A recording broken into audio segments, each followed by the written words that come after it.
Hello students, उसके बाद next sum है कि इस एक्सपेरिमेंट को इक्वल प्रूव करके दिखाना है 3 times of A B C minus A cube minus B cube minus C cube. अगर आप इसको इसके इक्वल प्रूव करके चलते हो तो आप सबसे पहले इसको थोड़ा सोल्व कर लो बेटा। देखो अगर यहां से माइनस कॉमन लेते हो तो माइनस कॉमन लेने के बाद ये पॉजिटिव जाएंगे a cube plus b cube plus c cube और ये वाला नेगेटिव जाएगा माइनस का 3abc। आपने 9th क्लास में एक आइडेंटिटी पढ़ी थी कि a cube plus b cube plus c cube minus 3abc equal होता है a plus b plus c into a square plus b square plus c square minus a b minus b C minus c a. तो आप इस result की जगह क्या लिख लोगे, ये वाला रिजल्ट लिख लोगे भी a plus b plus c into a square plus b square plus c square minus a b minus b c and minus c ए।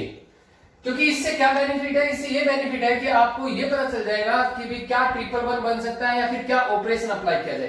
देखो ये आपको ये बताने लग रहा है कि ऑपरेशन क्या अप्लाई किए जाए, क्योंकि यहाँ पे एक फैक्टर मिल गया, यहाँ पे देखो भी एक टर्म थी, यहाँ पर अभी दो टर्म बन गई है जिसमें एक ये क्या है फैक्टर है। ठीक है, इस फैक्टर को से आपको क्या पता चला लग रहा है, आप ऑपरेशन क्या अप्लाई करो। देखो भी a प्लस बी प्लस सी बन सकता है अगर आप C3 को C1 में ऐड करो।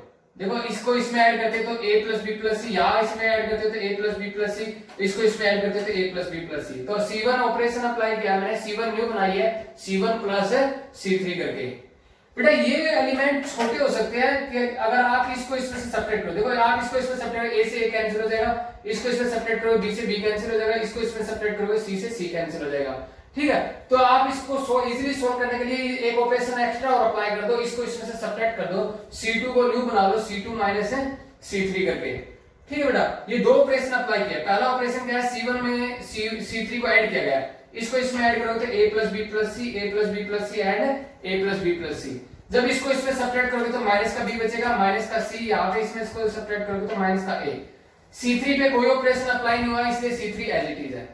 अब बेटा देखो कॉमन आ रहा है, इसमें से तो -1 कॉमन आ रहा है और इसमें से ये a plus b plus c common आ रहा है। तो taking common a plus b plus c and -1 from c1 and c2। c1 में से तो a plus b plus c और c2 में से क्या कॉमन ले लो -1। तो क्या आ गया -1 और a प्लस बी प्लस ये तो कॉमन आया है। यहां से a प्लस बी प्लस सी गया तो 1 1 1, यहां से माइनस कॉमन चला गया तो b c a और यहां a b c ये एज इट इज है। आपको देखो ट्रिपल वन बन गया है। ठीक है, ट्रिपल वन बनने के बाद आप क्या करोगे, किन्हीं दो वन को क्या कर दोगे, जीरो में कन्वर्ट कर दोगे। आउट ऑफ 3 आप क्या करोगे, 2 1 को क्या करोगे, जीरो में कन्वर्ट करोगे। ठीक है, इन दो वन को जीरो बना रहा हूं, क्या क्या ये वन का जीरो बन सकता है जब R2 में R1 को सब्ट्रैक्ट करोगे।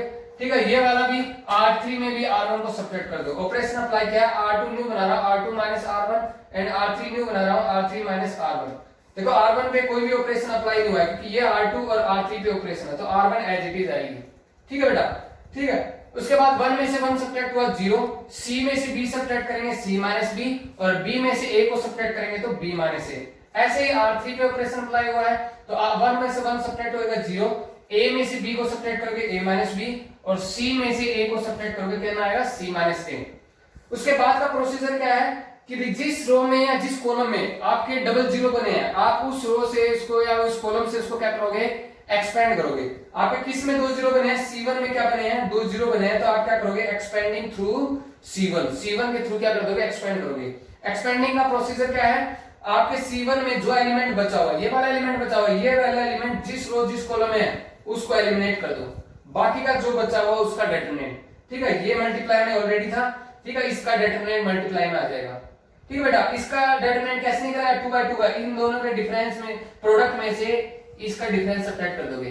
ठीक है, इन दोनों का प्रोडक्ट में से सब्ट्रैक्ट कर दोगे इन दोनों का प्रोडक्ट। ठीक है, तो c माइनस बी इंटू सी माइनस ए माइनस में a माइनस बी इंटू में b माइनस ए, इन दोनों का प्रोडक्ट करोगे तो c स्क्वायर माइनस ac।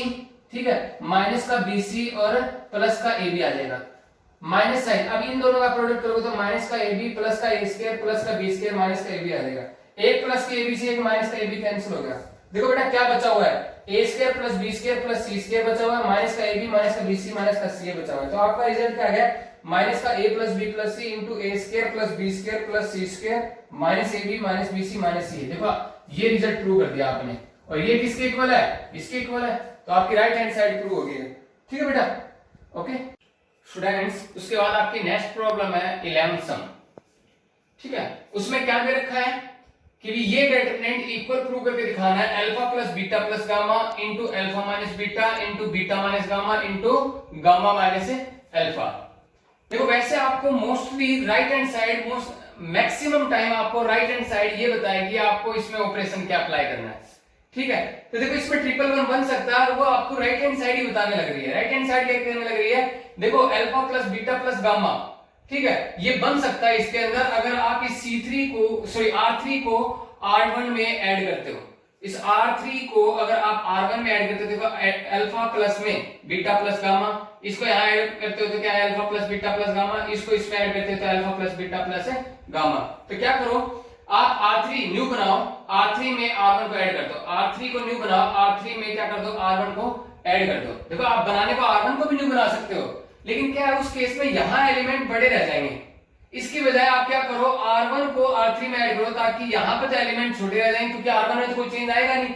ठीक है, चेंज किसमें आएगा फिर R3 में चेंज आएगा, तो यहां पर एलिमेंट क्या है कॉमन आने से ये एलिमेंट क्या है 1 1 1 बन जाएंगे। तो आप क्या करोगे R3 को न्यू बनाओ, R3 में R1 को ऐड करो। ठीक है, R1 पे कोई ऑपरेशन अप्लाई नहीं हुआ इसलिए R1 as it is, R2 पे भी कोई ऑपरेशन अप्लाई नहीं हुआ इसलिए R2 भी एज इट इज। R3 पे ऑपरेशन अप्लाई हुआ, R3 में क्या है R1 ऐड हुई है, तो ये इसमें ऐड करोगे तो क्या आएगा alpha plus beta plus gamma, ये इसमें ऐड करोगे alpha plus beta plus gamma और इसको इसमें ऐड करोगे तो alpha plus beta plus gamma. अब देखो बेटा कॉमन लो इसके अंदर, क्योंकि ये सेम एलिमेंट है तो ये कॉमन आ सकता है। Taking common alpha plus beta plus gamma from R3 में से alpha plus beta plus gamma common ले। देखो बेटा आप जल्दी जल्दी के चक्कर में यहां पर ब्रैकेट लगाना भूल जाओगे, जो बिल्कुल गलत हो जाएगा। क्यों? क्योंकि उस केस में अगर आप ब्रैकेट नहीं लगाते हो इसका मतलब आपने इसमें से सिर्फ कॉमन गामा लिया है, इसका मतलब ये है। अगर आप ब्रैकेट लगाते हो तभी इसका मतलब ये होगा कि आपने इसमें से क्या कॉमन लिया है alpha plus beta plus gamma. ठीक है, यहां पे क्या बन गया 1 1 1। ठीक है, आपके ट्रिपल वन आ गए हैं। उसके बाद का प्रोसीजर क्या है, इन तीन वन में से कोई 2 1 को किस में कन्वर्ट करना है 0 में। इन 3 वन में से किन्हीं 2 1 को किस में कन्वर्ट करेंगे 0 में। देखो ऑपरेशन अगर देखा जाए तो आप किसी में से कोई सा भी कहीं पे भी आप 0 बना सकते हो, इन 3 में से किन्हीं को भी 2 को 0 बना सकते हो। लेकिन कुछ ऑपरेशन अगर आप ऐसे अगर सम को इजी करना है तो यहां से देखो भी कैसे ऑपरेशन अप्लाई करना है। अल्फा माइनस बीटा कब बनेगा, जब अल्फा में से बीटा सब्ट्रैक्ट करोगे। इसका मतलब C1 में से C2 सब्ट्रैक्ट करो। C1 को न्यू बनाया C1 minus C2। Beta minus gamma कब बन सकता है, जब इसमें से C2 में से C3 सब्ट्रैक्ट करोगे। तो C2 को न्यू बनाया C2 माइनस C3। देखो C1 पे कोई ऑपरेशन जो अप्लाई हुआ वो क्या है, C2 को सब्ट्रैक्ट किया गया C1 में से, तो अल्फा में से बीटा सब्ट्रैक्ट करोगे alpha minus beta, alpha square में से बीटा स्क्वायर सब्ट्रैक्ट करोगे alpha square minus beta square, 1 में से 1 सब्ट्रैक्ट करोगे 0। ऐसे ही C2 में से C3 सब्ट्रैक्ट किया तो बीटा में से गामा सब्ट्रैक्ट हुआ beta minus gamma, beta square में से गामा स्क्वायर सब्ट्रैक्ट हुआ beta square minus gamma square और 1 में से 1 सब्ट्रैक्ट हुआ 0। इस C3 पे कोई ऑपरेशन अप्लाई नहीं हुआ इसलिए ये एज इट इज है बेटा। ठीक है, अब देखो बेटा यहाँ पर आइडेंटिटी लगने लग रही है, उस आइडेंटिटी को ओपन करो। Alpha square minus beta square को क्या लिख सकते हो alpha minus beta into alpha plus beta. Beta square minus gamma square को क्या लिख सकते हो beta minus gamma into beta plus gamma. ठीक है, अब बेटा देखो C1 में से कॉमन आ रहा है क्या अल्फा माइनस बीटा कॉमन आ रहा है। देखो इसके मल्टीप्लाई में भी 0 के मल्टीप्लाई में भी क्या लिख सकते हैं अल्फा माइनस बीटा लिख सकते हैं। ठीक है, इसलिए सभी में से इसमें तीनों एलिमेंट में से क्या कॉमन आ रहा है अल्फा माइनस बीटा। तो मैंने taking common alpha minus beta from C1, यहां पर क्या कॉमन आ रहा है बीटा माइनस गामा, तो beta minus gamma from C2। C1 में से अल्फा माइनस बीटा, C2 में से बीटा माइनस गामा कॉमन लिया। ठीक है, ये पहले से ऑलरेडी था, ये कॉमन आने के बाद आ गया मल्टीप्लाई में। क्या बच गया बेटा, यहाँ 1 बच गया, यहाँ अल्फा प्लस बीटा बच गया, यहाँ 0 बच गया, यहाँ पे 1 बच गया, यहाँ पे बीटा प्लस गामा बच गया और यहाँ पे 0 बच गया। वहां की C3 के एलिमेंट है वो एज इट इज आएंगे गामा गामा स्क्वायर 1। ठीक है बेटा, उसके बाद का प्रोसीजर क्या है, जिस रो या जिस कॉलम में आपके 2 0 बने हैं उसके थ्रू क्या करोगे आप उसको एक्सपेंड करोगे। तो एक्सपेंडिंग थ्रू R3, क्योंकि R3 में आपके क्या बने हुए 2 0 बने हुए हैं, एक्सपेंड कर दो किसके थ्रू R3। एक्सपेंडिंग का प्रोसीजर क्या है, R3 का जो एलिमेंट बचा हुआ है वो किस रो किस कॉलम में है, वो क्या है कॉलम तो कौन सी है C3 और रो कौन सी है R3 इसमें है। ठीक है, इन दोनों को एलिमिनेट करने के बाद जो बचा हुआ है इसका क्या निकालेंगे डिटरमिनेंट।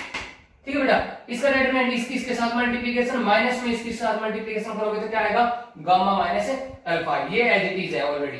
ठीक है, यही आपकी क्या थी राइट हैंड साइड थी, हैंड्स प्रूव। ठीक है बेटा।